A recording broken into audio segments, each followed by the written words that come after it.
എല്ലാവർക്കും നമസ്കാരം. എല്ലാവരും ദൈവം അനുഗ്രഹിക്കട്ടെ.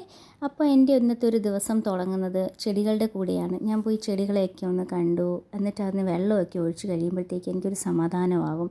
അത് കഴിയുമ്പോൾ ഞാനൊരു കോഫി കുടിക്കും. ഇത് ഫിൽറ്റർ കോഫി ഒന്നും അല്ല കേട്ടോ, നോർമൽ ഒരു കോഫിയാണ്. എനിക്ക് ഇച്ചിരി കടുപ്പമൊക്കെ വേണം, മധുരം കുറച്ചിട്ട്. അതനുസരിച്ച് ഞാനൊരു കോഫി കുടിച്ചു. ബ്രേക്ക്ഫാസ്റ്റിന് തേങ്ങാ ചമ്മന്തിയും പിന്നെ ദോശയും നെയ്യൊക്കെ പുരട്ടി നല്ലൊരു ദോശ ഉണ്ടാക്കി കഴിച്ചു. അത് കഴിഞ്ഞിട്ട് ഉച്ചയൂണിനുള്ള പരിപാടിക്കായിട്ട് കയറി. ഉഷാലായത് ഇന്നത്തെ ഉച്ചയൂണ് എന്തൊക്കെയാണ് അറിയോ? നല്ല മീൻ വറുത്തതും നെത്തോലി പീരയും ബീട്രൂട്ട് മെഴുക്ക് പുരട്ടിയും മീൻ കറിയും. ഇത്രയും ഉണ്ടാക്കി കഴിഞ്ഞപ്പോൾ തന്നെ ഞാൻ ക്ഷീണിച്ചു. ഇതെല്ലാം ഞാൻ തന്നെയാണ് ഉണ്ടാക്കിയത് കേട്ടോ, എനിക്ക് ഹെൽപ്പൊന്നുമില്ല വീട്ടിൽ. ഇതുണ്ടാക്കി കഴിഞ്ഞപ്പോൾ ഞാൻ ക്ഷീണിച്ചു. പിന്നെ ഞാൻ ഒഴിച്ചു കറിക്കായിട്ട് പച്ചമോരാണ് കലക്കിയത്. ഇഞ്ചിയൊക്കെ ചതച്ചിട്ടിട്ട് പച്ചമോര് കലക്കി. ആക്ച്വലി ഒഴിച്ചു കറി ഇല്ലാണ്ട് ഇവിടെ ആരും ഫുഡ് കഴിക്കില്ല. എല്ലാവർക്കും ഇവിടെ ഒഴിച്ചു കൂട്ടാനായിട്ട് എന്തെങ്കിലും വേണം. എനിക്കങ്ങനെയല്ല, ഞാനൊരു തോരനോ മെഴുക്കുരട്ടിയോ ഉണ്ടെങ്കിൽ എനിക്കൊരു മീൻ കറി ആയാലും മതി, ഞാനതും കൂട്ടി കഴിച്ചോളും. പക്ഷേ മീൻ കറി ഉണ്ടെങ്കിലും ഒരു സെപ്പറേറ്റ് ഒഴിച്ച് കറി എല്ലാവർക്കും ഇവിടെ വേണം.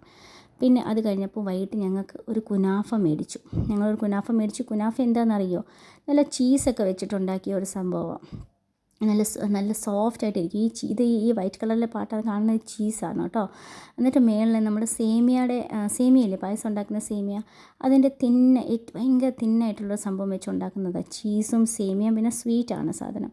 ഹണിയൊക്കെ ഉണ്ടാവും, ഷുഗറൊക്കെ ഉണ്ടാവും. ഇത് വായിലിടുമ്പോൾ നല്ല മെൽറ്റായി പോകുന്ന പോലെയൊക്കെ തോന്നും. നല്ല ടേസ്റ്റാണിത്. കുട്ടികൾക്കൊക്കെ ഭയങ്കരമായിട്ട് ഇഷ്ടപ്പെടും. എനിക്കും ഈ സംഭവം ഭയങ്കര ഇഷ്ടമായി. എപ്പോഴും വാങ്ങിക്കും ഞങ്ങളിത് കേട്ടോ. ഇത് കഴിഞ്ഞപ്പോൾ ഞങ്ങൾ വൈകിട്ട് ഒരു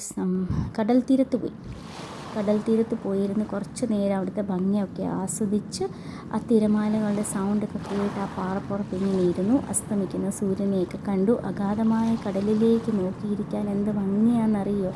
നിങ്ങൾക്കൊക്കെ ഇഷ്ടമാണോ ഈ കടലിലേക്ക് ഇങ്ങനെ നോക്കിയിരിക്കാൻ?